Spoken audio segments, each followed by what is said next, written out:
നിശബ്ദത പാലിക്കേണ്ട 10 സാഹചര്യങ്ങൾ ഏതെന്ന് ചാണക്യൻ ഓർമ്മിപ്പിക്കുന്നു. 1. വിഡ്ഢികളുടെ മുമ്പിൽ. 2. ദേഷ്യമുള്ളപ്പോൾ.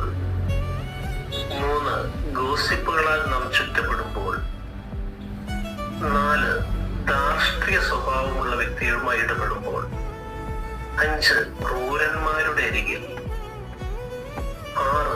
സ്വേച്ഛാധിപതിയുടെ മുമ്പിൽ. 7. മദ്യപാനിയുടെ മുമ്പിൽ. 8. ദുഃഖാധിക്യം നമ്മെ തളർത്തുമ്പോൾ. 9. പ്രതിസന്ധികൾ നിറഞ്ഞ സാഹചര്യത്തിൽ. 10. മറ്റുള്ളവരെ മനസ്സിലാക്കാൻ ശ്രമിക്കുമ്പോൾ.